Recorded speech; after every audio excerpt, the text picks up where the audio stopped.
Now, who'd you say you were, little fella? Mister, I am the Lorax. I speak for the trees. I speak for the trees have no tongues.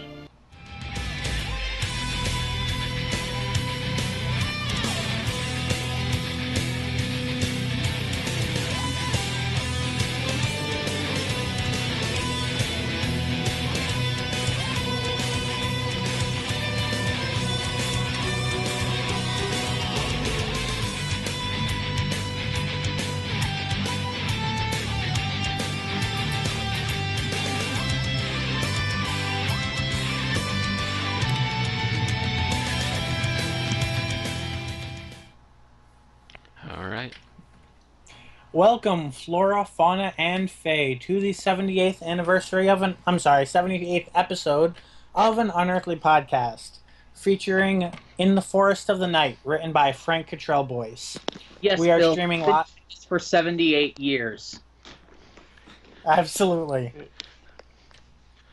We are streaming live on twitch.tv/.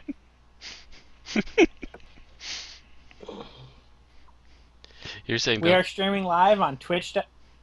What happened? After you. Continue. We are streaming live on twitch.tv/madmat2185 on the 29th of October, 2014. I am Bill Sylvia, the Man in Black, and with me are Mad Matt Winchell. Hello, kids. Randy Ronson McCulloch. Always a pleasure. Aaron Romeo Moon Burke. Hello. And Tim the Enchanter Sheridan. Yo. And as you can as tell, always, we love to jump down Bill's throat whenever he makes a verbal faux pas. Yeah. As always, you can find our playlists at youtube.com/maninblackreviews. Follow us on Twitter at twitter.com/unearthlypod. Or like us at facebook.com/unearthlypodcast. And before we go into the news this week, we have Matt Smith's birthday. Yep. Matt Smith, well, actually, that was going to be the first part of the news, Bill. Technically, it's part of the news, but still. Birthday was yesterday. He turned 32, which makes him almost old enough to qualify as being old as the rest of the doctors. If you think about it, I think, about the average age is, about 35 these days? I don't... Well, maybe average including all... I think before John Hurt, maybe. Like, I think John Hurt skewed it back toward upper 40s. Yeah. I'm trying to... How old was Davison in 81 again? He was around... Was it 29? He was 29 or 30. He was around 30. He might have been 28 or 27, because I know he was the youngest before Smith. And Smith was like 23. But most of the doctors have been in their mid-30s to 40. Baker was 35. Pertwee was, I believe, in his late 30s. You said Pertwee? Pertwee, yeah. I remember Pertwee was in between Troutman and Hartnell's ages. He was older than Troutman, but younger than Hartnell. Oh, what was Hartnell's age? I mean, what was Troutman's age? Hartnell... Troutman, I thought, was 50-ish. I remember at one point we went over a list of Pertwee these. was a World War II vet.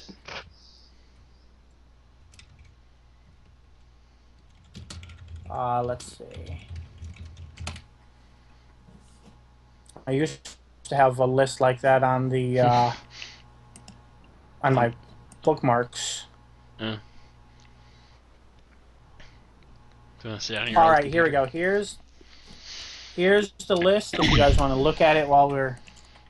yeah, Pertwee was 50. Troutman was 46. 50? I thought his gray was a little more premature, because the rest of his face didn't look that old. So, all things considered, he aged well, except for his hair. Mm-hmm. Yeah. Anyway, let's kind of tangented on our first article at the moment. Yeah. So, let's actually move back to the news. Happy birthday, Matt. Matt Smith, not you, Matt. I was gonna say, yeah, not the me, the other me. Not the me, the me in the mirror. Okay, so we're gonna move right on to Yep. What's On that? for episode news, we've got Dark Water is our first bit of episode news, and that is the transmission time and the synopsis blurb. And my internet does not feel like opening it. That's There we fine. go. I've got The Dark Water will be transmitting at 8:15 p.m. 15, which makes it, I think, almost back to its normal startup time. Almost. Almost. It's only 15 minutes off now. Maybe Missy is Oh, executing the Strictly Come Dancers. Yep. Well, I guess as they slowly pare them down, there's more open space. But yeah, so it's immediately following Strictly Come Dancing, and will be followed by Casualty. And it's right up against X Factor, which is from 8 to 10. A repeat of Dad's Army on BBC Two and Walking Through History on Channel 4. And World War II in Color on Channel 5. The release for it is In the Mysterious World of the Nethersphere. Plans have been drawn up. Misty's about to come face to face with the Doctor, and an impossible choice is forming. Death is not an end, promises the sinister organization known only as 3W, but as the Doctor and Claire discover, you might wish it was. I believe we actually said this last week. Yeah, I think it's the same one that was leaked last week. Yep. Maybe. Anyway. And that's actually coming up this Saturday. It is going to be at its normal time for American viewers on BBC America. Mm-hmm. And also, America. at the same point, we have the pictures that are released for the episode, like they do about half a week prior. Something interesting to note in one of those pictures, the first one in the top left actually has Peter Capaldi holding a Patrick Troughton era helmet. Oh, yes, it does. And that picture behind them is the circa... It's a recast picture. It's based with the new Cybermen. Yep, that but looks to it's be the new that Cyberman same behind them. angle shot that you saw I from feel like the all Oh, from of an the invasion, trailers and- yeah! All of the trailers and photos seem to be going for that. And by the way, we're doing the Invasions March thing. Yeah, but One of no, these looks. What is that? The inside. it's like I forget what they did it for, but they did a reshoot of the famous Dalek crossing the bridge from the invasion of Earth a few years ago. It looks like they did that same reshoot style for them coming down from the Capitol. Because if you make that They picture, probably did it for Victory. if you made that picture black and white, it would be a shot-for-shot retake of that. It looks like. With a few more extra bodies, and I think the road pathway is a little bit wider too. That's probably why he's holding the head as a reference. As a further reference, yes. Yeah, if you look, there's also later pictures taken from the same angle. Oh yeah, there we go. There's He even also more looks of them. green screened in there. With that head. I'm assuming the head is probably not going to be in the episode. Probably not. That looks like a publicity shot, really. Yeah, it's like he like- said. It I looks can't say like that word. the picture behind them was green screened from a shot of them coming down. So it's Yeah. most likely we will see that shot-for-shot retake some point during the episode. I'm looking forward to that. I'm a well, little there's more actually interested one the shot in photo the next images. to that, where it's got Clara in. I'm kind of wondering what kind of room that is. There's one Cyberman behind in a glass display. Makes It me looks kind like of a wonder if museum. it's Way. a museum or like one of those, like someone like Henry Van Staten type of deal, personal collection. Well, that was a museum. It was just a private museum. True. Yeah. Yeah, we don't know, really. I'm looking at the rest of the pictures. It's hard to see. There's one of Danny.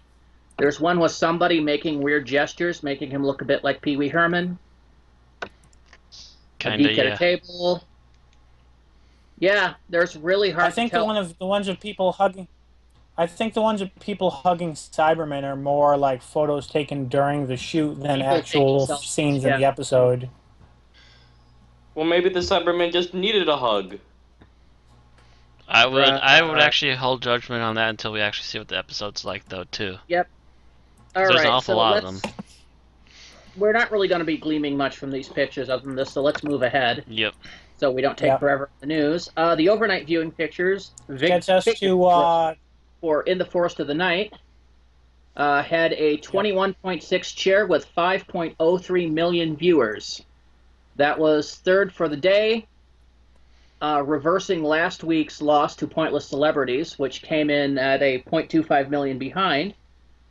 Topped with Strictly Come Dancing, which had a substantial lead over The X Factor, and is currently 20th for the week, with Sunday's ratings still to come.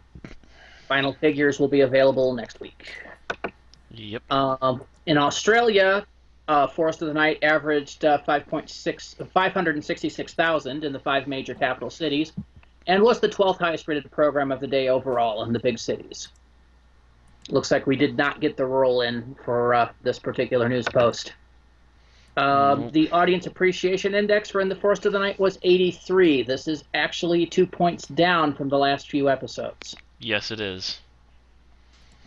I will go ahead and although it is still right in the average for this season, because Which is around the 80s. prior to the last 2 episodes, this I season actually was think it 82 might to be below 84. average now, Bill, because I think the average might have been bumped up to 84 with 2 85s in a row. But either way, it's somewhere in the middle. Right.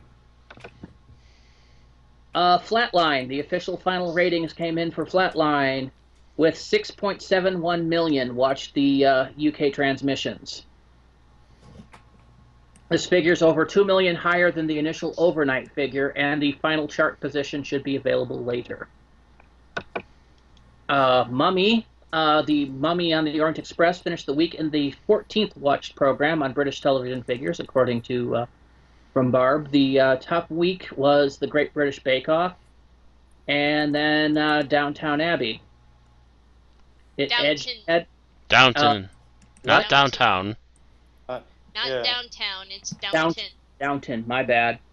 Sorry. Downton. This is your second time doing that too, by the way. I know. Well, I look at Even Matt I look knows. at downtown, so that's my quick reading on it. That's okay. Doctor Who edged ahead of the Friday EastEnders, and this week they outrated. I don't know what Emmerdale is, so I don't know the. It's setting up British significance of that. style. Another British Of course. sub. And it had 20 plays for every episode. Okay, the series has had a top 20 for every episode thus far in the current series, which is a good sign. Yep. I believe that's all the ratings all the ratings news we have at this point. We've gotten nothing on the Live Plus or anything. So far, yeah. No new +7s. We do have a. We did go over the Flatline one, right? Yeah. Yes, we did do the Flatline one. So the next. So yeah, that's all of our ratings. BBC has announced a special fan event held in London and hosted by Frank Skinner, which will take place on Monday, the 17th of November, to mark the release of the Series 8 DVD and Blu-ray set. Mind you, this is basically a week after the finale of the series. Mm-hmm. This will be the last. 140 people can win tickets, 70 pairs, but they do say don't enter if you can't make it to London on your own on the 17th of November. Yeah, I certainly can't. But this will be the first chance that the cast will have gathered to actually reflect on the previous season, which is, of course, Capaldi's first. And yeah, Capaldi's too. They're offering 70 pairs of tickets for the event. Special screening followed by Q&A with members of the cast. But again, you have to provide your own way to London. I really wish I could. Don't we all? Getting to London can't be that hard. It's to the east. Yeah, that's that big, huge puddle of water between us and them. That's the big issue. Yeah, you get in a boat, you go to the east, and the Lord of the Rings trilogy ends while you're trying to make it across. Yeah, I'm pretty sure I wouldn't be able to make it across in the 3 weeks. I can't exactly swim to England, although it would be fun trying in a psychotic way. Okay, moving on. It's all about the motion in the ocean. There is the notes on the DVD special features included in the announcement. Apparently, I'm trying to figure. Oh, I'm thinking the panels. Okay, the panel session thing is the thing that comes with the DVD. It's not a feature. I look on. Actually, are all of those? Oh, it's audio commentaries. Yes, these are all going to be exclusive extras. Right. So okay, basically, are these all? the DVD exclusive is that there's a cinema panel session from Deep Breath Oh, never mind. No, what was throwing me off is the apostrophe used for minute, which you normally don't see outside of geography, but apparently they're using it for minute here. That's what was throwing me off. And exclusive audio commentaries for episodes and participants, or find four. Doctor Who: The Ultimate Time Lord, 45-minute feature with Peter Davidson. This was on BBC America prior to the premiere. The Ultimate Companion, 45-minute feature with Peter Davidson, also prior to the premiere. Doctor Who: Earth Conquest, 45-minute world tour documentary. That was about the tour they made prior to the premiere this season. Right. Doctor Who exclusive, cast interviews, Doctor Who extra, behind the scenes. Don't Stop Me Now music video from Mummy on the Orient Express. So, fair bit of extras, and it's going to be interesting to see if all of them make it across the pond here to the North American version. Which they should, but you never know. See in February. Judging by previous seasons. Oh, never mind. Looks like they're simul-releasing the North American and British version, so it looks like the release will be in both places. Okay. So, yeah, you'll be able to get it on DVD starting November 17th. I know, I will probably order it for the convention. Those who ordered the 50th anniversary box set, BBC Worldwide is offering replacement discs for their inclusion of Day of the Doctor, which apparently has a frame rate error. So if you do wish for the replacement, I guess you just does it say to send the original disc or just send a request? I guess okay. You can send the disc to the send the disc to the address below, and they'll send you a replacement with the error corrected. Yeah, I can't tell if this is all regions or just UK region. I can't tell. I don't know if there's a difference anymore with Blu-ray. The free post address is for UK and mainland customers only, so that address you only send to if you're in the UK or Europe. I'm assuming that's what mainland would be referring to. Yeah, so I don't see a North American equivalent offer. So it does not sound like that problem may exist with the North American release. If we're lucky. Yeah, I don't remember seeing one on my 50 or on my my version. It doesn't really say what the error is, other than that it's a frame rate error. Apparently, the frame rate isn't working the way it should be. Probably a lowered frame rate or something. Either that, or it actually does one of those little blocky stops. It's enough that it's annoying people. Right. Anyway. Moving on, Doctor Who writer Neil Gaiman has indicated that recruiting women writers is a priority for people working on the show. Oh, I didn't include the link for the series. For the Day of the Doctor soundtrack. Do we care about that? Don't really care. Oh. Okay, there's a Day of the Doctor, Time of the Doctor soundtrack being released then. That's enough news if we don't want to talk about it. Yeah. That's awesome. We don't really need a link for it, but it's awesome because a lot of those tracks from those particular episodes, Day of the Doctor in particular. I think we're just for that one episode. I will have to get a hold of it some way or another. Probably buy it off of iTunes or something. But yeah, that's all you really need for input on a soundtrack. As I've mentioned before on the podcast, I tend to use Doctor Who soundtracks when I'm writing, because they're really good for putting me in a proper mood to write something. Okay. Well, as I was saying, Neil Gaiman has indicated that recruiting women for writers is a priority for people working on the show, as if we haven't noticed this before. The Who script editors and producers he has worked with on a direct basis, most of them women, have been giving much attention to bringing on board female writers. Probably because they can actually write a female character better than Moffat will. I think the reason for this article, or the reason for that Gaiman's had to speak out regarding this, is there has been quite a bit of criticism in the fact that usually you turn around and look at a season list, there's at most one episode written by a woman, usually none, and a lot of people have been criticizing that they haven't been bringing on enough female writers. So according to Gaiman, they've reached out to a lot of women writers. He says, I know that Stephen Moffat has personally been in touch with a lot of female writers and been defeated over and over by scheduling problems and people saying no. Well, that's the thing, you know. Writing for Doctor Who takes a level of devotion in a way. You've got to be very familiar with your medium to write it. If at least to write it well. Gaiman is a huge Doctor Who fan, and I've loved his episodes. Yes. But I also kind of question what kind of problems would have also caused them to say no if they would have otherwise been prepared for something like Doctor Who. In that case, I would say probably writing for other shows, writing, just general other writing gigs that they can't get both scripts out at the same time. Or, there's writers that would love it, but they go to, we have an idea for you that you could write, and they're like, no, I can't think of anything I'd do for that. Or they want to shoehorn something in, and they're like, that wouldn't work, and just say no to the idea. I'm wondering if Moffat tried to get a hold of J.K. Rowling, and J.K. said no. Does she write screenplays, or does she only write prose? I don't know.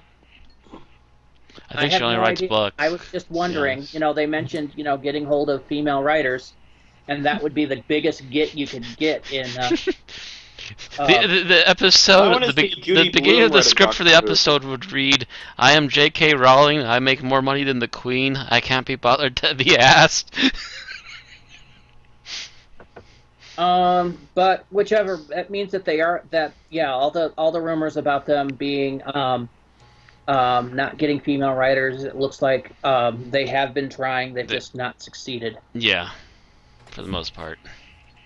Okay, so moving on to, I guess, our more off-kilter news.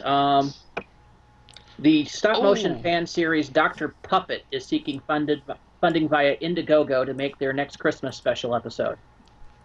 The previous specials, How the Dr. Puppet Saved Christmas and Dr. Puppet A Time Lord Christmas, have had more than 108,000 views each. The campaign was started on 29 September and will finish on 29 October. And apparently they have reached their goal. Their goal is 15,000, and as of our stream, they've gained 15,773. Although apparently they waited to the last minute to post this article, considering that apparently they have 3 hours left. So by the time we're done with this podcast, they'll probably have about an hour and a half left for you to play. By the time this podcast hits YouTube, they will probably be over. It'll be gone, yeah. So, moving on, Peter Davidson has released some deleted scenes from the Five-ish Doctors reboot. If you recall, that was his special he did around the time of the 50th anniversary special, about him trying to get into the 50th anniversary special. Davidson commented on the video, scenes deleted from the Five-ish Doctors. Not much, a couple of Hobbit jokes, and a scene throwing a bit of light on the mystery girl in the lift. Yeah, it's about a minute and a half, and it can be found on YouTube. So give it a search there if you want to see the deleted scenes. Yep. He also added on Twitter, for the record, the mystery woman is Gemma Churchill, and the scene should have come after. This will be his agent, I guarantee it. I'm assuming if you look up the name Gemma Churchill, you'll get it. Mm-hmm. Yeah, I'm not sure who that is offhand. I really don't want a tangent on it. Yeah. Right. So, merchandise has come out from the episode Flatline, which will be released by the official Doctor Who prop makers Rubber Toe Replicas. The first one is the TARDIS Siege Mode cube. Which looks interesting. Which now we know why it looked like that. Oh? So they could sell cubes. So they could sell cubes. The Seventh Doctor's umbrella. Now this one's interesting for me. Yeah, that is. I would actually find this umbrella.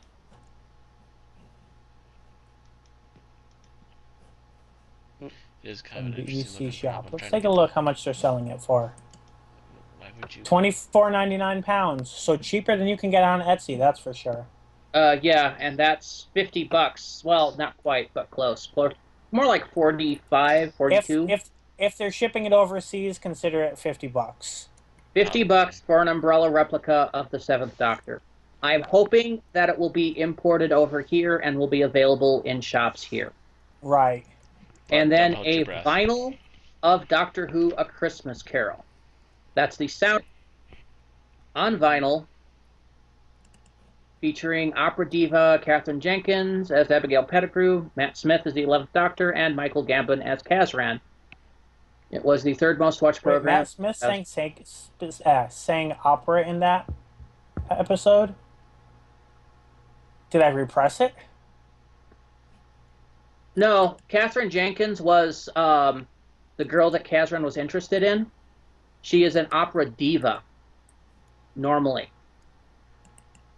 I just don't. Like, they say featuring Matt Smith as part of the opera singing. So did. Oh, it says opera diva, not opera songs by. Okay, that's. No, you're misreading it, Bill. Yeah, I misread it.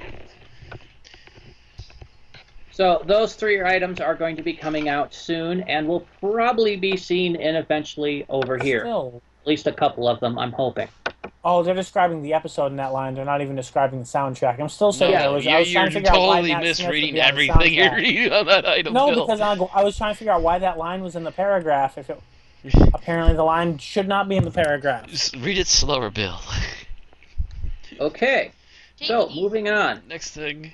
BAFTA Simmer, BBC Simmer Wales, and Film Hub Wales have announced a series of special Doctor Who events in the nation, including a special premiere of the current series finale, Death in Heaven. A series of 6 screenings will feature episodes from Doctor Who that have been filmed in Wales throughout the 50 years' history. The program of events, devised and coordinated by the Film Hub Wales and BAFTA Simmer, has been hosted in partnership with BBC Simmer Wales. We'll offer the fans, I have no idea, by the way, if I'm saying that right, so anybody who is Welsh that is listening to this podcast, feel free to comment on us and tell us what the phonetic spelling of that is, because I've been wondering since seeing it at the end of Doctor Who episode of the Tennant era. If there's anybody Welsh listening to our show that's going to comment on pronunciation, I imagine they probably would have by now. I'm asking. Yeah, true. I'm asking Bill. We are also still trying to advertise ourselves. We are getting an audience. All right. The events will be held between November 2014 and January 2015, and will be part of Sci-Fi Days of Fear and Wonder, the BFI's landmark season dedicated to cinema's most spectacular genre, presented together with 02. Tickets will be available to BAFTA members and the general public. Now, so, if you're in England and can get to Wales, you might want to go to one of these, especially if you're a huge fan of Doctor Who and or sci-fi in general. You're saying, Bill? To me, the fact that they're having a special premiere of Death in Heaven as part of these screenings makes me wonder if they're planning a last-minute announcement of a Fathom event of Dark Water, Death in Heaven as a single, like as another cinematic episode. They might think about it. We'll see. I know the Fathom events for the more recent Fathom events they've done were not as big as the ones they got for Day, but I thought were still impressive enough that they'd consider it. Oh yeah, I seem to remember the ratings being very good for Deep Breath, so... Okay, moving back across the pond here to North America. Yay. Interest is currently sought for a new convention in Vancouver, Canada. A meeting will be held this Saturday in Vancouver to gauge the interest for having a convention in the area in late 2015. Who Party West 3 in 1990 was the last time a Doctor Who convention was held in Vancouver, and organizers from that event have come together again to try to kickstart a new convention for fans. More details about the informational meeting can be found at vancouver.doctorwhoconvention.wordpress.com. That's interesting. I do remember what it's like to pretty much start a convention from the ground up.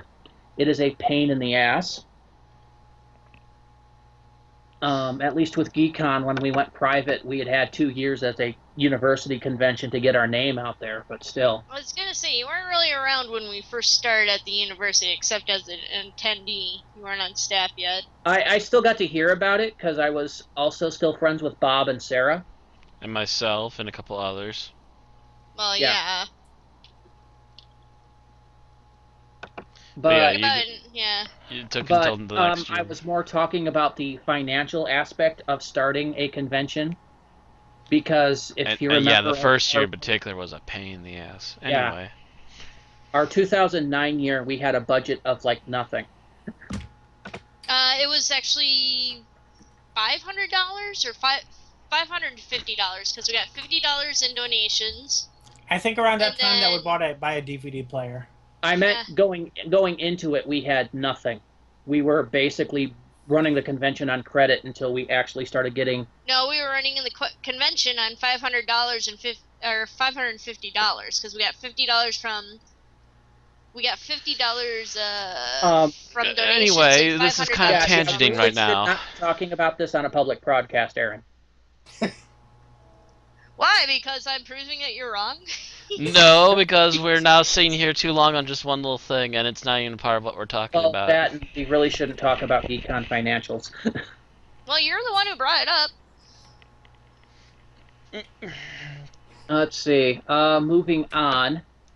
Doctor Who Legacy has announced the addition of the fourth Doctor, as portrayed by Tom Baker, to the game, making all the Doctors now available under Doctor Who Legacy. For some reason, it's not one of the links I have open. You lost your own link.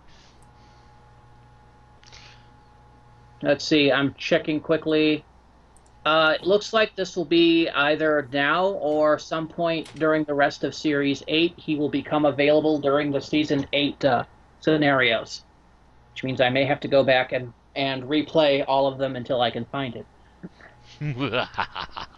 Now, we've talked about Legacy in the past. It is a app game or Facebook game, which is kind of a puzzle-solving game, which you can collect all the Doctors and various companions thereof.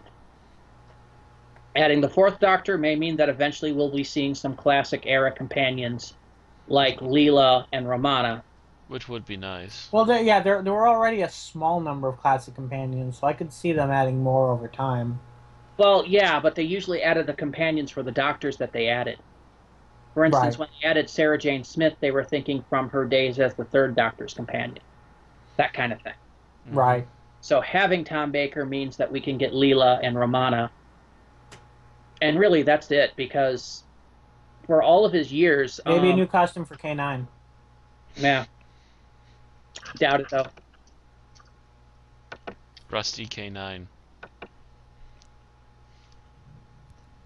Doctor Who has won the British Academy there it is again, award for its special effects. The effects team was awarded the award for Best Special Visual Effects and Graphics Sunday in a ceremony at Wales Millennium Centre in Cardiff. Doctor Who sound team... They're not mentioning a specific episode, so I'm guessing for all of Series 7? I'm thinking, yeah. The sound team lost in this same BAFTA award for Best Sound, which went to Cardiff Singer of the World. The special award for Outstanding Contribution to Television went to Nerys Hughes, who played Todd in the classic Doctor Who story Kinda.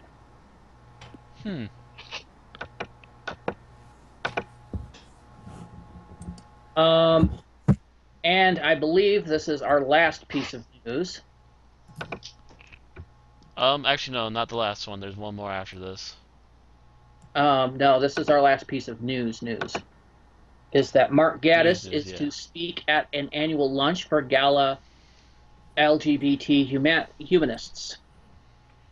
Gatiss, of course, has penned many Doctor Who episodes under Stephen Moffat, and was also the writer for the drama and adventure in Space and Time. Will be the guest speaker on 30 November in London, celebrating Galha LGBT Humanists, a network for lesbian, gay, bisexual, and transgender humanists. Yeah, I think that's pretty much all the news on that. Yep. There are tickets on sale for the event. Okay. Next month. And let's see, we don't have much time before we need to get to this, but we'd also like to point out a little side bit that we can spend a bit of time talking on here. Just a couple moments, yes. The BBC website has posted a Who's Who family tree for New Who. Basically, the Doctor and the companions under him, starting with the 9th Doctor and working yourself all the way up to the 12th Doctor.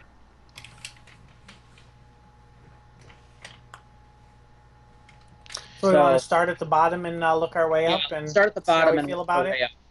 So at the bottom, you've got the Ninth Doctor, and he has 3 companions under him. Rose Tyler, of course, being the main one and thus being center stage, and then Adam Mitchell and Captain Jack Harkness. It might be worth noting that there's no heart between Rose Tyler and Mickey Smith. That's because they didn't end up together. Yeah. And it'd be kind of hard to do because Mickey Smith only became a companion under the 10th Doctor. Yeah. And that's really, for the 9th Doctor, I'm pretty much fine with that set of companions. Mm-hmm. Yeah. And then, of course, we move up to the 10th Doctor, and we've got Donna Noble, Wilfred Mott, Martha Jones, Mickey Smith, Sarah Jane Smith, River Song, and the Master. The hell? The hell is the Master doing there? Is not like the other things. One of these things just doesn't belong here. It does show the heart between Mickey Smith and Martha Jones. It does, even though they were only together in one episode. At the finale of one episode. Yeah. And it doesn't really show the relationship between Wilfred Mott and Donna Noble. True. It's hard to make that connection. Kind of should have. And Jackie Tyler should have been in this list. Yes, she should have. Yeah, Jackie traveled in the TARDIS with the 10th Doctor more times than Sarah Jane Smith traveled in the TARDIS with that version of the Doctor. Correct. We're not counting the 3rd and 4th Doctor's eras here. Yes, Jackie should be considered a companion for events and purposes. Definitely more than the Master should. Definitely more than the Master should. I don't think the Master traveled in the TARDIS, but the key thing is the Doctor wasn't in it at the time. No, he stole it, and he was never ever treated like a companion.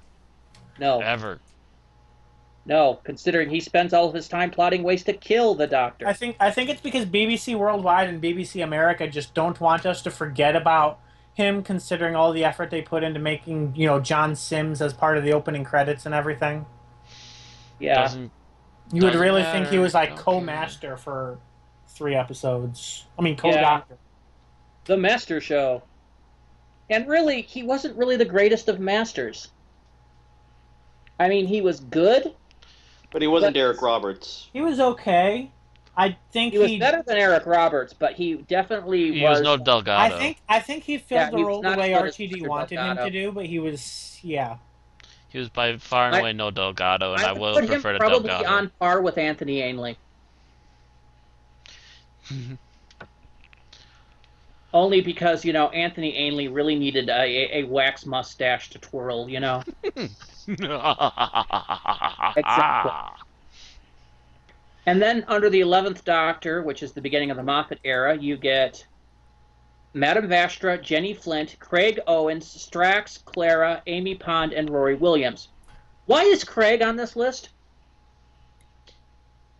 Craig doesn't even travel in the TARDIS. Craigslist joke? Actually, I was just noticing there was the heart between River and the Doctor, but there was no heart between Rose and the Doctor, so I guess they're going with absolute defined marriages. I'm thinking the heart indicates marriage. At the very least, it means marriage of some sort, yes. That would make sense considering all the ones above that with the heart are married.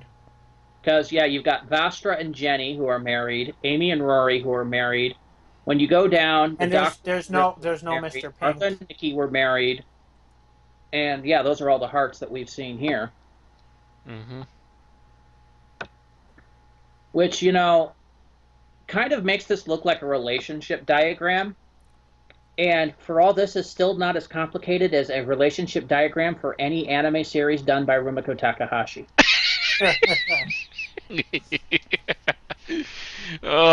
And not to mention, wouldn't that be just a big giant circle of chaos? No, because I think it's referred to as the love dodecahedron. Because if they were only counting marriages, I don't think Ranma would have any.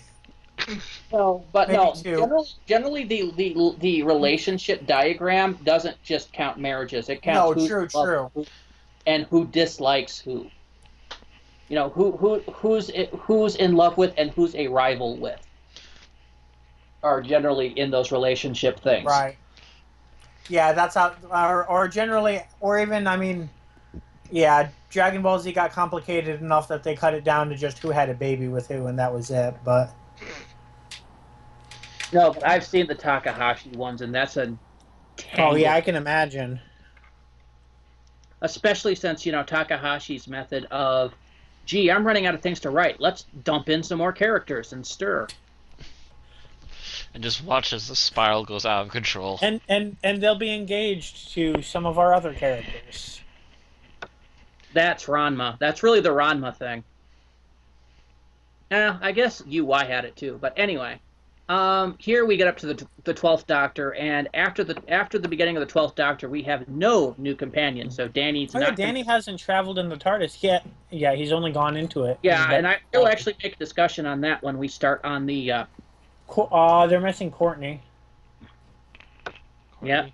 She's traveled in the TARDIS twice. Yep. That should qualify her, apparently, although I don't know. Apparently, the people that wrote this can only count 1 and 3. Poor Camille.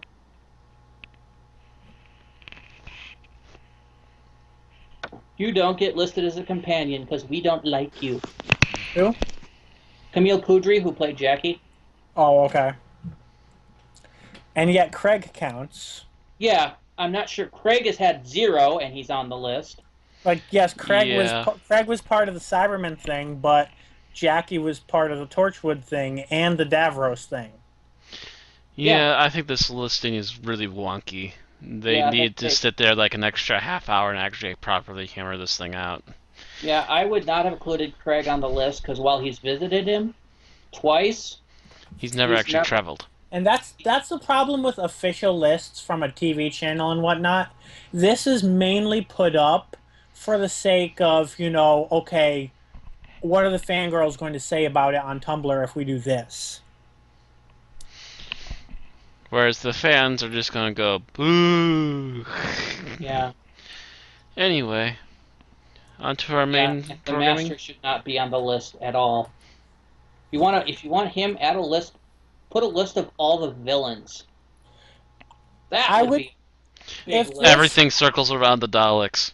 If this was a list in which they were shipping couples, I could almost deal with like BBC America claiming that their stance is to ship the Doctor and the Master. It would not be great, but it would be better than no reason. Anywho, we're delaying now. Start killing people. Okay. So, I think that's all we have to say about this. Mm-hmm. Yeah, I think so. Other than, they're using the 12th Doctor's promo shot on that.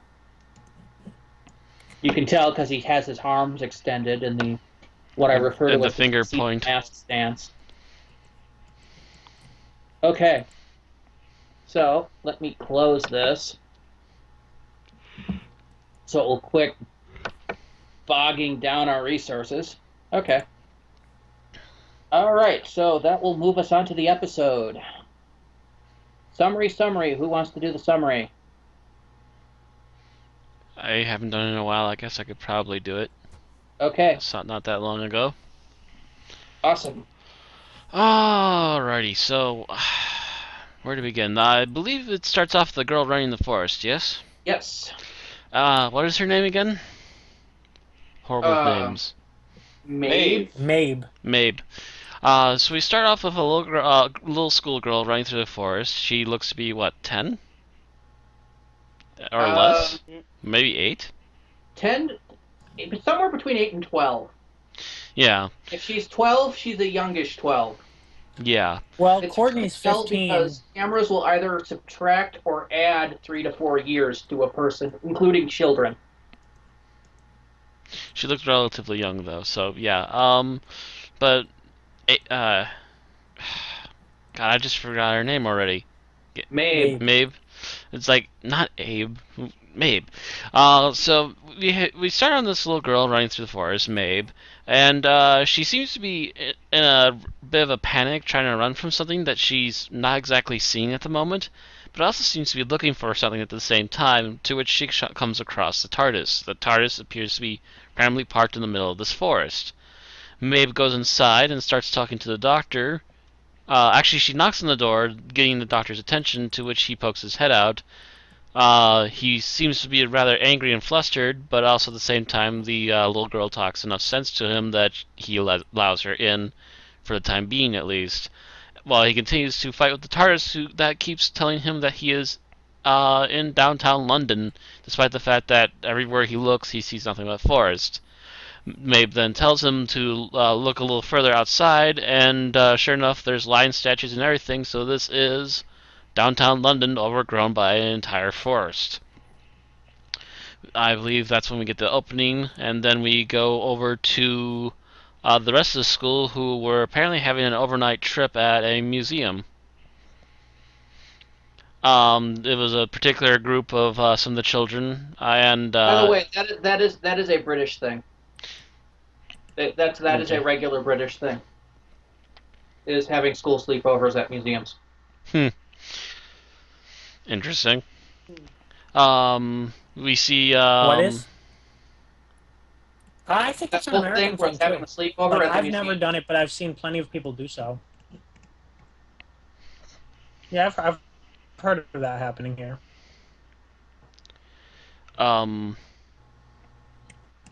Gosh, God, my brain does not want to retain a single name right now. Both the teachers wake up the students, and my brain is completely haltered on trying to even remember a name other than Pink. Danny Pink. Clara and Danny. Clara and Danny, yeah. So Clara and Danny started getting the kids together. Apparently, Danny was watching the boys while Clara was watching the girls, I assume. And they start getting ready to leave the museum. The one person that's actually still there said comments as he's showing up to unlock the doors that he should have been relieved a couple hours ago or something like that. He just says he should have been relieved by then. After a bit of struggling, he can't quite get the door to open, but with a bit of help, Danny is able to push the door open, to which they also find London overgrown with a forest. Clara calls up the Doctor as she thinks she has a foot up on him, but the Doctor very quickly breaks the ice that he already knows, and that he has one of their girls, Maeve. This is also when he finally actually asks her what her name is, and they find out who she is in the group. And apparently Maeve was supposed to be someone that was with Danny, actually, now that I think of it. To which they all kind of wonder if she was doing outside the museum and how she got to the Doctor the way she did. But either way, she's there. She apparently left the museum. Actually, yeah, she said that she left the museum early that morning, didn't she? As I recall. So that's interesting. She managed to get out through locked doors. I didn't remember her saying at all. They didn't mention the doors at the time they went out weren't locked. They were jammed. But yeah, her whole getting there was rather inexplicable. Yeah, it was rather odd how she managed to get out there somehow. But nonetheless, they do eventually decide to lead the entire group of kids out towards the TARDIS so they could talk to the Doctor to try and figure out what's going on. The Doctor himself is sitting around the TARDIS trying to also figure out what's going on, and yet again, for I think the second time in a row now, he is completely baffled. And while he enjoys being baffled, it's also risky because Lord knows what all else is going on while you're having to deal with the fact that the entire area that you're used to is covered in a forest. While they're talking over what on earth is going on and how to try and figure out how it happened and what else they should be doing to try and possibly stop it, Maeve does leave, but she also left behind her homework. The Doctor and Clara go paging through some of it, to which they find that she actually made notations of this possibly happening, and according to the date, she figured it out it was going to happen a day or two ago already, or some hint of it possibly happening already. And they go chasing after her because she apparently usually needs pills or something because she keeps hearing voices in her head, and normally that means something of a mental illness. But the doctor is quickly figuring out that she must have some sort of link with whatever is causing the forest to have grown in an overnight rapid succession. They trail after her, both narrowly avoiding some people who are trying to set trees on fire to no avail, and also narrowly avoiding being mauled by wolves, only to also have to worry about a lion, not a lion, a tiger thereafter. But apparently Danny flashing a very bright flashlight in its eyes made it want to just willingly give up and walk away. I'm not entirely sure how that worked or how he knew that would work, but it apparently did. They start talking to Mabe some more, and as they're talking, she runs off again. She is constantly waving her hands above her head as if she was trying to get rid of bugs or something that were bothering her. And she heads off, and eventually, in a pretty short amount of time, ends up near a brilliant light in the middle of the forest. As she continues to kind of talk with it, she's kind of in a panic between whatever she's looking at in the light, as well as the bug things that are supposed to be around her head that no one else can see, and talking to the doctor and the others. The doctor uses his sonic, and we can actually see the bug-like creatures. They kind of look more or less like fireflies, and they actually do force themselves to talk through Mabe because the doctor is bothering them. Essentially, they don't mean any harm, but they are supposed to be protectors of the forest, etc., etc., and that this is apparently something that they need to do right now. The doctor also realizes that apparently there's some huge solar flare coming, which is also part of the homework that Mabe had already made notations on, too. The doctor believes that the flare is probably going to come and destroy the Earth, which has also resulted in these creatures creating the forest in such a quick amount of time. They head back to the TARDIS, and pretty much both Danny and Clara decide that they're going to stay with the children, sending off the doctor to save whoever he can on his own. To which there's a few other little nice things to note in there, but we'll probably cover that in a little bit. But the doctor, as he's in the TARDIS, he looks at things and thinks about some more stuff, and finally comes back and brings everyone back to the TARDIS to talk to them really quick. And he quickly covers over the fact that there is apparently a number of possible earth-shattering explosions throughout time that could have destroyed the planet but didn't, mostly due to the fact of trees getting in the way. To which the doctor notes that this is another incident, and it's in a huge scale this time, that trees are everywhere, and there's a big giant burn the planet solar flare coming, and that most likely the trees are there to, in its own planet's own natural way, prevent it from being scorched to death. To which, as he predicted, it actually does as he said, and the flare goes off about killing the entire trees all gradually dissolve and go away, having done their job. I think that's more or less the end. Pretty much. There's a few other minor bits, but that's good enough. Mm-hmm. All right. So, a couple episodes ago, in Kill the Moon, I mentioned that I felt the episode would have been better if it had not been based on Earth. And I feel the same way about the basic plot here, with the trees growing up to protect something. A little bit, yeah. It's a little too far-fetched for Earth. It's a little too odd for being modern-day Earth. Or even near modern-day Earth. You know, as I said before, Planet X and Galaxy Y. Yeah, not sure why they constantly need to force it to be on Earth, especially when it's a big forest-covered area. They obviously had to do a lot of set work either way. It's because Danny Pink refuses to leave the planet.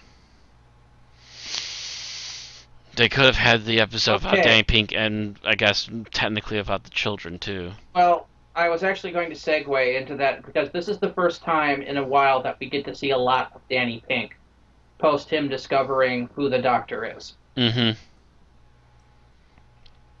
And I don't know about you guys, but I have decided I don't like Danny Pink. Not much, no. Aaron and I discussed this, and when given the choice between exploring the strange and unknown and staying at home, Danny Pink chooses to stay home. This makes him an anti-companion. Pretty much. There's those that, of and you also the familiar fact that he instantly starts declaring himself an enemy with the Doctor over the fact that the Doctor happened to take in one of the children that got away from them and is sheltering them from any danger. Well, remember the fact that Danny and the Doctor don't like each other already. Yeah, but that's still no excuse for Danny to be acting the way he was.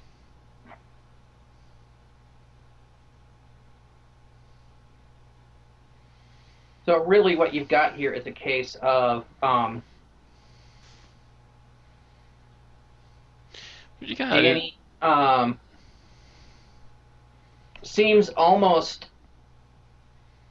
religiously opposed to anything to do with the Doctor. I got kind of wonder if maybe it's kind of a pseudo boyfriend envy, maybe because Clara knew the Doctor first. It's part of that. At least that's what we're supposed to be hinting at anyway. Maybe, possibly, yeah. It's a difference of beliefs. And if this is the message that they're trying to, give out, that it's better to stay at home and have the domestic life, as Chris Eccleston would have put it, than to be, when given the opportunity to see all these things, then they're kind of defeating their own purpose of Doctor Who. Yeah, I'm not sure if they're preaching it so much as just positing it as an alternate point of view. I know it's the whole way he had spoken in the Eccleston era has come under criticism a little bit, and not very much, because generally people that watch it agree more with the Doctor, but it has come under criticism about the reaction to everyday life. I think this is sort of response to him. By the way, there are things to look at here. I don't think they're really saying that Danny is right or better than the Doctor, just that he's someone with a different point of view. There is also the fact, it's getting late, but there is also the possibility that they will follow up on whatever horrible experience had possibly turned him off of the adventuring mindset, if they do follow up with that in the next 2 episodes. They've got it's 2 Moffat. episodes to do it in. Yeah. As far as I'm concerned, it's Moffat. That was such a huge part of his character in the beginning of the season. I feel like they should be following up, but... Well, they should have also been following up on trying to find Gallifrey. What have they been doing with that lately? Speaking of which, I think that that is actually referenced in this episode. He references being the last of his kind. Oh, yeah, he mentions that being Clara last of his kind. references it as she doesn't want to be. No, he references it talking to Mabe. Because he said, she said that everybody seems to know everything about everything except for her, and he's like, that's not true. I'm wondering why when I turn on the terrestrial guidance system, everything else in the TARDIS stops. She said you should ask someone who knows, and he mentions that's the downside of being the last of his kind. Mm-hmm. Oh, yeah. Or the last Time Lord, something like that. The last of your species, I think. Yeah. Speaking of interesting things that characters were saying, I like the fact that the Doctor does bring up the fact that Earth has kind of become his second home. Yeah, that was a direct response to the line in Kill the Moon. I'm also, I liked the dialogue in this in general. It seemed to be very witty. Yeah, it's even though they had a lot of Clara and Danny moments, they actually didn't have really bad, awkward moments for a change. Yes, the dialogue was very witty. I was grinning and laughing at a good chunk of this episode. I like the kids' lines. Mostly I enjoyed it, but there was one issue I had with the dialogue, and that was where Clara apparently has a student in her class that's an anger problem that's this close to hitting somebody. She's not even looking at him, all but taunting him. That does not feel like the most responsible thing to have been going on in that situation. No, she doesn't seem to be a very good teacher in a lot of these flashbacks. Not a teacher I'd want to have anyway. Yeah. You were trying to say something, Tim? I was just saying, I thought the children's lines were very natural to my ears. Oh, the children. Oh, yeah. And they were actually pretty decent all around, too, for children actors and characters. Mm-hmm. Although, I will admit, the red-headed one kept reminding me a bit of Catherine Tate's other character, not Donna Noble, the student character she does. It was like, I think that character's name was Laurel, I think, or something like that. Something like that. The one from the David Tennant skit, right? Yeah, well, that's a character she's done before. She was just right. No, I mean, but that's yeah, where that's most Doctor Who fans would know her from. Mm-hmm. But yes, she was reminding me of a young version of that. Especially the scene where he's trying to get them to find the value of X. It's up there. Yeah, and she said, "It's right there, sir." Yeah, it was very Laurel to me. Although, depending on like how you read the dialogue with her character, it can get the idea that she might actually just simply really not understand him and might be like partially disabled or something, in which case it's not exactly the best thing to be laughing at. Yeah, the scene, I was kind of wondering if this class was the equivalent of a special ed class, a special needs class. Right. Possibly, too. Especially with the, we call them gifted and talented, but they're not actually a gifted and talented class. Yeah. And they all seem to have issues in one way or another. Mm-hmm. Right. Like the one boy that we already singled out having some rage issues. Yeah, we've got the I would assume she'd be classified as something similar to schizophrenic or something in that neighborhood girl. We've got she's probably suffering from severe depression, because remember the reason she was like this? Yes, but she's on antipsychotics, isn't she? She's to stop her from hearing voices. Yeah. More or less. It only started after her sister vanished. Right. And by the way, was that really a necessary subplot? Not necessary. It really wasn't when you consider the fairies I guess the fairies were there to foreshadow the solar flare, but that was really kind of a huge thing to add in for only the purpose of foreshadowing that. Like, they actually didn't cause the plot or anything, they just happened to be witnesses, right? Yeah. I mean, that was kind of what was going on. It's another case. When I first saw this episode, my initial response to it, especially the ending, which, by the way, I really did not like the last 3-4 minutes of this episode.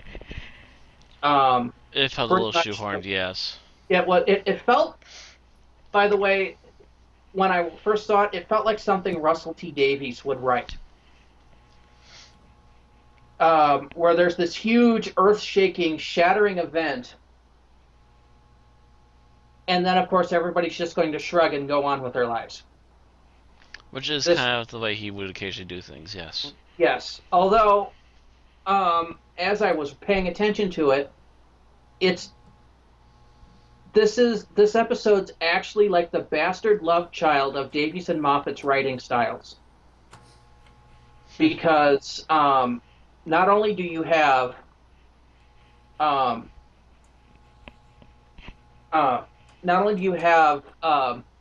that particular issue, the main crisis that the Doctor has to solve is that there is no crisis that the Doctor has to solve. There's a grand total of not all that he can do. Yeah. If the Doctor hadn't been there, everything that would have happened. Except for maybe telling them not to defoliate. Yeah. But that subplot wasn't even all the best handled anyway, because they mentioned like sending out chemical like deforestation, but all I remember them actually announcing other than the kids saying it, was that they were burning pathways for people to travel through.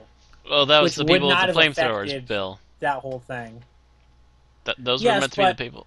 a guy walking down the street with a flamethrower so that you can walk down Main Street is not going to affect the tree shield enough to impact the final apocalypse level event. Yeah, but the fact that that was there is the direct result of those lines being mentioned. No, but I mean, like, that subplot should have been more extreme if it was going to matter. Like, a few people burning down creating Main Street is not actually going to impact that whether or not, regardless. So Now, there was really if no it need gets for to that whole the broadcast air message at about that. Defoliation, gases, so they were going to try to defoliate whole cities. That might have been an issue. Yeah, the second Right, attempt that's what to I'm try saying. and do it clean. That wasn't part of the announcement. That was what the kids said.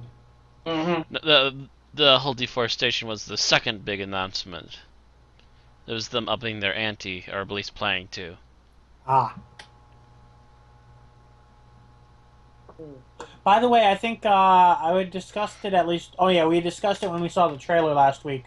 According to IMDb, that was not Courtney in this episode. No.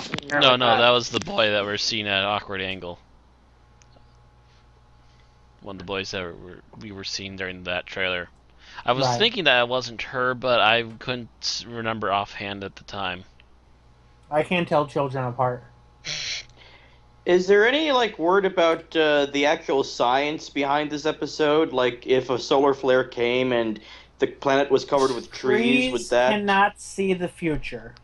They cannot all of a sudden grow I really can see fast. the future. How do you know trees can't see the future? From Have you ever talked to a tree? From a scientific standpoint, this episode is Bubkiss and I found the plot in a Cracker Jack box. Go hardest strongest in the universe, but doesn't do crap. That's the science of this episode. But actually, that segs me into something I did want to talk about. Okay. And that is, why was the science in Kill the Moon worse than this one? And it comes down to, it comes actually down to two things subjectively. And the one is that one was presented as hard sci-fi, where the other is clearly a fairy tale, which is going to impact how science affects you. The other is that in one episode, the big question that started the episode that the whole thing was about was a question that was answered by nonsense or, from an honest standpoint, never really answered. Whereas in this episode, they answered why the trees grew up, even if it was weird. Even if it was weird and very hand-wavy and very much not in the realm of reality. Well, yes, but I guess my question was, if the planet was covered with trees, would that create enough oxygen to diffuse or deflate a solar flare? No. That I don't think so, but I haven't done the appropriate You would technically, what they wanted would have been a shitload of ozone. Yeah, basically a second ozone layer is what they created here. Well, no, there wasn't enough of it to generate an ozone layer. Yeah. But that's what they were trying to make the science sound like they were doing. Right. But which actually, if the Earth could really do that, then I don't think the whole, depletion of the ozone layer would be a problem. Like, oh, the ozone layer is getting down.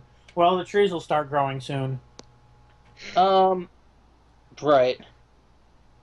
Right. Pseudoscience, you're soaking in it. I mean, if they had done this another way, it would have become a very heavy-handed save the trees message. But thankfully they didn't go too heavy-handed with that. No. There was only a couple of lines that made it sound like it, and it was the doctor basically being a bit of a prick, as usual. The doctor was the one comparing the trees to the Ice Age, so...